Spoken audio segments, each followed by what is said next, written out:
Hi ವಿದ್ಯಾರ್ಥಿಗಳು, ಎಲ್ಲರೂ ಕೂಡ ನನ್ನ ಚಾನಲ್ಗೆ ಸ್ವಾಗತ ಹೇಳ್ತಾ ನೋಡಿ, ನಿಮ್ಮ ಪ್ರಿಪರೇಟರಿ ಮತ್ತು ಬೋರ್ಡ್ ಪರೀಕ್ಷೆಗೆ ಅರ್ಥಶಾಸ್ತ್ರದ ವಿಷಯದ ಮೋಸ್ಟ್ ಇಂಪಾರ್ಟೆಂಟ್ ಪ್ರಶ್ನೆಗಳನ್ನು ಇಲ್ಲಿ ಕೊಡ್ತಾ ಇದ್ದೇನೆ. ಮತ್ತು ನೀವು ಉತ್ತರ ಪತ್ರಿಕೆಯಲ್ಲಿ ಎಷ್ಟು ಆನ್ಸರ್ ಬರೀಬೇಕು, 4 ಮಾರ್ಕ್ಸಿಗೆ 6 ಮಾರ್ಕ್ಸಿಗೆ, ಇದು PU ಬೋರ್ಡ್ ಬಿಟ್ಟಂತಹ ಕ್ವಶನ್ ವಿತ್ ಆನ್ಸರ್ ಇಷ್ಟೇ ನೀವು ಬರೆದ್ರೆ ಸಾಕು, ನೀವು ಆರಾಮಾಗಿ ರ್ಯಾಂಕ್ ಬರ್ಬೋದು. ಬನ್ನಿ ಹಾಗಾದರೆ ಭಾಗ 1 ಮತ್ತು ಇದು ಭಾಗ 2ದಲ್ಲಿ ಇರುವಂಥ ಮೋಸ್ಟ್ ಇಂಪಾರ್ಟೆಂಟ್ಗಳನ್ನು ಓದಿದರೆ ಸಾಕು, ನೀವು ಈಸಿಯಾಗಿ ಏನು ಮಾಡ್ಬೋದು, ಆರಾಮಾಗಿ ಅಬೌವ್ 65 ಮಾರ್ಕ್ಸ್ ತೆಗಿಬೋದು.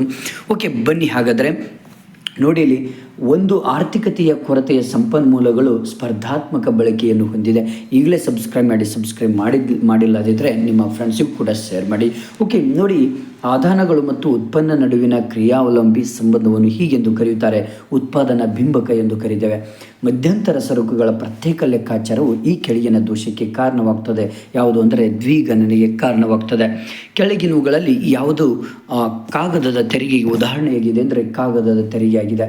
ಜಗತ್ತಿನ ಇತರೆ ದೇಶಗಳು ಮತ್ತು ದೇಶೀಯ ವಾಸಿಗಳ ನಡುವೆ ಈ ವ್ಯವಹಾರಗಳನ್ನು ಸಂದಾಯ ಬಾಕಿಯು ದಾಖಲಿಸ್ತದೆ. ಅಂದರೆ ಮೇಲಿನ ಎಲ್ಲವೂ ಸರಕುಗಳು, ಸೇವೆಗಳು, ಆಸ್ತಿಗಳು, ಮೇಲಿನ ಎಲ್ಲವೂ ಕೂಡ ಇಲ್ಲಿ ಸಂದಾಯ ಬಾಕಿಯು ದಾಖಲೆ ಮಾಡುತ್ತದೆ.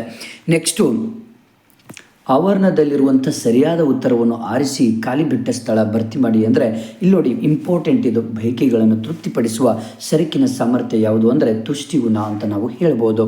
ಒಂದೇ ಗರಿಷ್ಠ ಮಟ್ಟದ ಉತ್ಪಾದನೆಯನ್ನು ನೀಡುವ 2 ಆದಾನಗಳ ಎಲ್ಲ ಸಂಭವನೀಯ ಸಂಯೋಜನೆಗಳ ಸಮೂಹವನ್ನು ಸಮ ಉತ್ಪನ್ನ ಎಂದು ನಾವು ಕರಿತೇವೆ. ಡ್ಯಾಶ್ಗಳನ್ನು ಉದ್ಯಮ ಘಟಕಗಳೆಂದು ಕರಿತೀವಿ, ಅಂದರೆ ಅದಕ್ಕೆ ಉತ್ಪಾದನಾ ಘಟಕಗಳೆಂದು ನಾವು ಕರಿತೇವೆ. ಪರಿಸರ ಮಾಲಿನ್ಯವು ಋಣಾತ್ಮಕ ಬಾಧ್ಯತೆಗೆ ಒಂದು ಉದಾಹರಣೆಯಾಗಿದೆ, ತುಂಬ ಇಂಪಾರ್ಟೆಂಟ್. ಭಾರತಕ್ಕೆ ಆಮದಾಗುವ ಮತ್ತು ಭಾರತದಿಂದ ಆಗುವ ಸರಕುಗಳ ಮೇಲೆ ವಿಧಿಸುವ ತೆರಿಗೆಯನ್ನು ಯಾವಾಗಲೂ ನಾವು ಆಮದು ರಫ್ತು ಸುಂಕ ಎಂದು ನಾವು ಹೇಳ್ಬೋದು.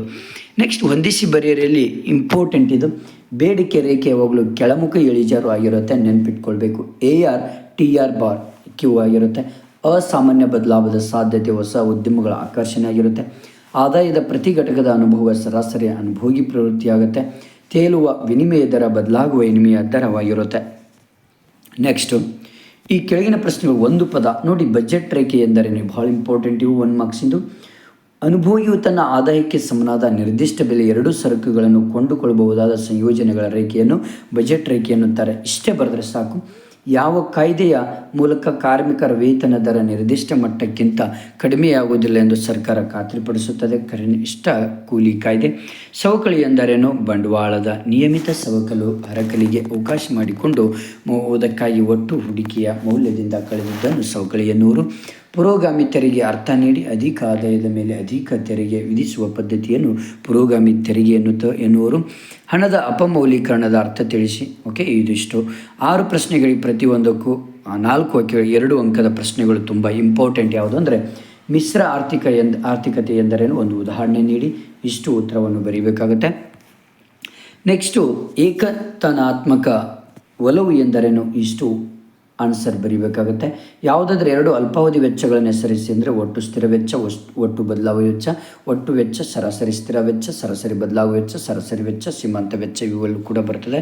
ಸಮತೋಲನ ಬೆಲೆ ಮತ್ತು ಪ್ರಮಾಣವನ್ನು ವ್ಯಾಖ್ಯಾನಿಸಿ ಅಂದರೆ ಮಾರುಕಟ್ಟೆಯಲ್ಲಿ ಸರಕಿನ ಬೇಡಿಕೆ ಮತ್ತು ಪೂರೈಕೆಗಳೆರಡು ಸಮವಾಗಿದ್ದಾಗ ನಿರ್ಧಾರವಾಗುವ ಬೆಲೆಯನ್ನು ಅಸಮತೋಲನ ಬೆಲೆ ಎನ್ನುವರು. ಅಧಿಕ ಬೇಡಿಕೆ ಮತ್ತು ಅಧಿಕ ಪೂರೈಕೆಗಳ ನಡುವಿನ ವ್ಯತ್ಯಾಸ ಗುರುತಿಸಿ ಅಂದರೆ ನಿರ್ದಿಷ್ಟ ಬೆಲೆಯಲ್ಲಿ ಮಾರುಕಟ್ಟೆಯ ಬೇಡಿಕೆಯು ಮಾರುಕಟ್ಟೆ ಪೂರೈಕೆಗಿಂತ ಹೆಚ್ಚಾಗಿದ್ದರೆ ಅದನ್ನು ಅಧಿಕ ಬೇಡಿಕೆ ಎನ್ನುವರು. GDPಯ ಒಂದು ಮಾಪನದ 3 ವಿಧಾನಗಳನ್ನು ತಿಳಿಸಿ ಅಂದರೆ ಇಲ್ಲಿ ಉತ್ಪನ್ನ ವಿಧಾನ ಮತ್ತು ಮೌಲ್ಯವರ್ಧಿತ ವಿಧಾನ, ವೆಚ್ಚ ವಿಧಾನ, ವರಮಾನ ವಿಧಾನ. ದಾಸ್ತಾನು ಎಂದರೇನು? ಒಂದು ಉದಾಹರಣೆ ನೀಡಿ. ಅಂದರೆ ಒಂದು ನಿರ್ದಿಷ್ಟ ಸಮಯದ ಗಣನೆ ಇಲ್ಲದೆ ಒಂದು ಕಾಲದಲ್ಲಿ ಅಸ್ತಿತ್ವದಲ್ಲಿರುವ ಆರ್ಥಿಕ ಅಂಶಗಳನ್ನು ದಾಸ್ತಾನು ಎಂದು ಕರಿತೀವಿ ನಾವು. ಓಕೆ, ಇಷ್ಟು ಇಂಪಾರ್ಟೆಂಟು. ನೆಕ್ಸ್ಟ್, ಕೆಳಗಿನ ಯಾವುದಾದ್ರೂ 5 ಪ್ರಶ್ನೆಗಳಿಗೆ 12 ವಾಕ್ಯಗಳು ಅಂದರೆ 4 ಅಂಕದ ತುಂಬ ಇಂಪಾರ್ಟೆಂಟ್ ಪ್ರಶ್ನೆಗಳು. ಒಂದು ಆರ್ಥಿಕತೆಯ 3 ಕೇಂದ್ರೀಯ ಸಮಸ್ಯೆಗಳನ್ನು ಯಾವುವು ವಿವರಿಸ್ರಿ ಅಂತ. ಒಂದು, ಏನನ್ನು ಉತ್ಪಾದಿಸಬೇಕು, ಹೇಗೆ ಉತ್ಪಾದಿಸಬೇಕು, ಯಾರಿಗೆ, ಇವು 3 ನೀವು ಕಡ್ಡಾಯವಾಗಿ ವಿವರಿಸಲೇಬೇಕಾಗುತ್ತೆ. ನೆಕ್ಸ್ಟ್ ಇಂಪಾರ್ಟೆಂಟ್ ಬಂದುಬಿಟ್ಟು ಬದಲಿ ಸರಕು ಮತ್ತು ಪೂರಕ ಸರಕುಗಳ ನಡುವಿನ ವ್ಯತ್ಯಾಸವನ್ನು ಬರೀಬೇಕು, ಇಷ್ಟು ಬರಿಬೇಕು. ಮತ್ತು ಓಕೆ, ನೆಕ್ಸ್ಟು ಉದ್ಯಮ ಘಟಕದ ಪೂರೈಕೆ ರೇಖೆಯ ನಿರ್ಧಾರಕಗಳು ಇದೆ ಅಂತ ತೊಂದರೆ ಇಲ್ಲ. ಬೆಲೆ ಮಿತಿ ಎಂದರೇನು? ರೇಖಾಚಿತ್ರದೊಂದಿಗೆ ವಿವರಿಸ್ರಿ. ಇದು ತುಂಬ ಇಂಪಾರ್ಟೆಂಟ್. ಬೆಲೆ ಮಿತಿ ಇದನ್ನು ಕೂಡ ಸರಿಯಾಗಿ ನೀವು ಕರೆಕ್ಟಾಗಿ ಇಷ್ಟು ನೀವು ಡಯಾಗ್ರಾಮ್ ಹಾಕಿದರೆ ಸಾಕು. ನೆಕ್ಸ್ಟು ಬಂಡವಾಳಶಾಹಿ ದೇಶದ ಆರ್ಥಿಕತೆ ಕಾರ್ಯವೈಖರಿ ಇದೆ ಅಂತ ತೊಂದರೆ ಇಲ್ಲ, ಬರೋದಿಲ್ಲ ಇದು ಬರುವುದೇ ಇಲ್ಲ, ಏನು ಕೂಡ ತಲೆ ಕೆಡಿಸ್ಕೊಳ್ಳಿಕ್ಕೆ ಹೋಗಬೇಡಿ. ಸಟ್ಟ ವ್ಯಾಪಾರ ಮತ್ತು ಅನುಭೋಗಿ ಆದಾಯಗಳು ವಿಮೆ ದರವನ್ನು ಹೇಗೆ ವಿನಿಯೋಗಿಸಿ ಇದೊಂದು ಓದ್ಕೊಳ್ಳಿ. ನೆಕ್ಸ್ಟು 6 ಮಾರ್ಕ್ಸಿಗೆ ಇದು ಫುಲ್ ಇಂಪಾರ್ಟೆಂಟ್. ಇದು ಅನುಭೋಗಿ ಆದರ್ಶ ಆಯ್ಕೆ ರೇಖಾಚಿತ್ರ ಇದು ಅಷ್ಟೊಂದು ಇದು ಇಂಪಾರ್ಟೆಂಟ್ ಇಲ್ಲ. ಇದೊಂದು ಓದ್ಕೊಳ್ಳಿ, ಇದು ತುಂಬ important. APL TPL MPL. Next ಬಂದ್ಬಿಟ್ಟು ಸಮಗ್ರ ಆರ್ಥಿಕ ಅನನ್ಯತೆಗಳು, ಇದೊಂದು ಕೂಡ ತುಂಬ ಇಂಪಾರ್ಟೆಂಟ್. ಇದೊಂದು ಓದ್ಕೊಳ್ಳಿ.